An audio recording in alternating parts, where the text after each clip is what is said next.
Myrtle Beach, South Carolina is becoming more and more popular for those who are seeking to live the beach life. Myrtle Beach has always been an affordable place to live at the beach, but as demand has increased, so have the prices. The good news is, though, that there's still a bunch of towns surrounding the Myrtle Beach area that still provide that same beach lifestyle, but at a more affordable cost. Hey, welcome back, and if you're new here, my name is Nick, and on this channel I talk about things to do here in Myrtle Beach. I give tips and advice about the area, and I'm a real estate agent, so of course I talk about the real estate. So if you are thinking about relocating to the area, then be sure to hit that subscribe button down below and tap the little notification bell while you're at it. This way you can be the first to know about what's going on here in Myrtle Beach.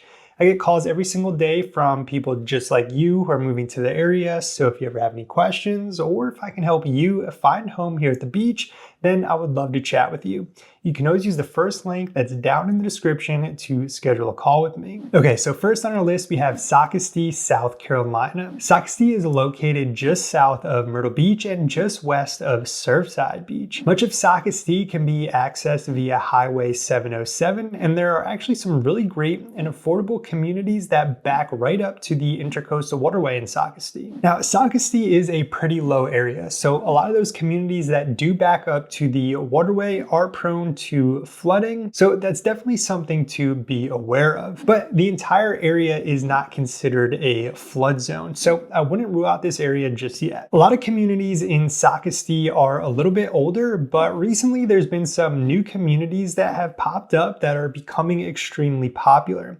Two really hot communities right now in the Socastee area are Saybrook and Crescent Cove. And another one that has a Socastee zip code but is technically in Forestbrook is Arcadia. Now we're going to talk about Forestbrook next, but real quick before we do, I just want to mention that the current median asking price for single family homes currently for sale in the Socastee area is just about $367,000, and the average asking price is just about $408,000. Next up is Forestbrook, which is located just west of Myrtle Beach and just south of Carolina Forest. Now on the map, Forestbrook does show up as a rather small area, but I'm lumping in all of Forestbrook Road and really anything that is sandwiched between Highway 31 and the waterway and Highway 501 and Highway 544. Now, because this area is west of the waterway, what would be about a 10-minute straight drive to the beach turns into about 20 to 25 minutes depending on your exact location, because you have to go either to Highway 501 or Highway 544 to get access to the beach. If you're okay with that though, then Forestbrook is a great and quiet area that is located just outside of all of the conveniences that Myrtle Beach has to offer. Some notable communities in this area are Arcadia, as we just previously mentioned, Forestbrook Estates, and Arrowhead, which is not only a popular community, but also a very popular golf course. Right now, the median asking price for homes in Forestbrook is just over $400,000, with the average being just at $412,000. Before we get into the next town, I'd appreciate if you take a second to hit that like button down below. And if you know somebody who would find this information useful, I'd appreciate it if you shared this video with them. This channel does fuel my real estate business, and if you take just a second to like, share, or even leave a comment down below, it really does help me out, so thanks for that. Okay, Conway, South Carolina is a huge area, and it's next up on our list. Conway is located 15 miles west of Myrtle Beach, directly inland on Highway 501. Now, with 501 being the main way in and out of Conway, that 15 miles can sometimes take 30 to 45 minutes to travel depending on the traffic. But if you're okay with being a little bit further from the beach, then Conway is the place to be. This historic town is important to the Grand Strand, and it's the county seat for Horry County.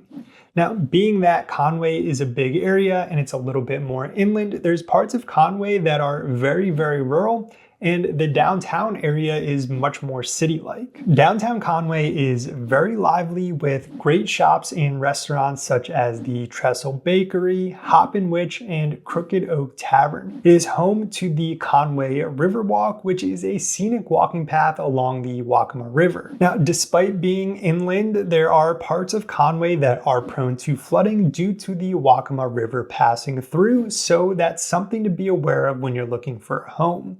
The current median asking price for single-family homes for sale in Conway is $322,000, with the average being $365,000. Next up, we have Little River, South Carolina, which is just north and just inland from North Myrtle Beach. It is the last town along the South Carolina coast before heading into North Carolina. Little River is home to the Vereen Gardens, which is a hidden gem with miles of nature trails and boardwalks that connect little islands that are out along the intercoastal waterway. There's some cool restaurants along the waterway up in Little River, such as Crab Catchers and Patio's Tiki Bar. And just inland, there's a French restaurant called the Brentwood, which is located in an old home that is apparently haunted. One of the most popular communities in Little River is Heather Glen, which is a community that D.R. Horton has been building for a while now, but they are currently down to their last few dozen new construction homes to sell. Another really popular community up in Little River is Bridgewater, which is being built by the regional builder Chesapeake Homes.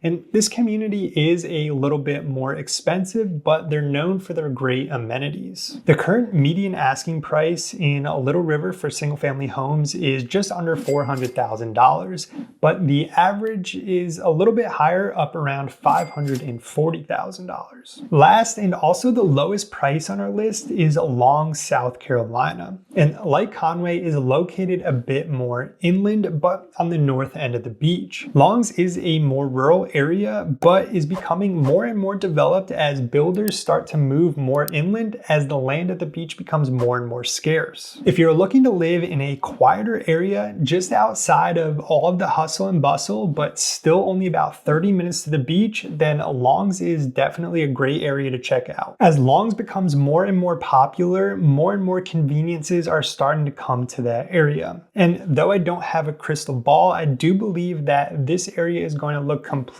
different in the next 10 to 15 years. The current median asking price for homes for sale in Long's is $320,000, with the average being $345,000. All right, if you're thinking about moving to the greater Myrtle Beach area, then I hope that this video helped you out. If it did, then go ahead and hit that like button down below and consider subscribing if you've not already done so. This channel is all about helping you move to the Myrtle Beach area. I have a ton of great videos on this channel that you might find useful. And if you are ready to find your home here at the beach, then I would love to be the realtor to help you out. You can always use the first link down in the description to schedule a call with me. I'm looking forward to speaking with you. I want to thank you for watching, and I will see you in the next one.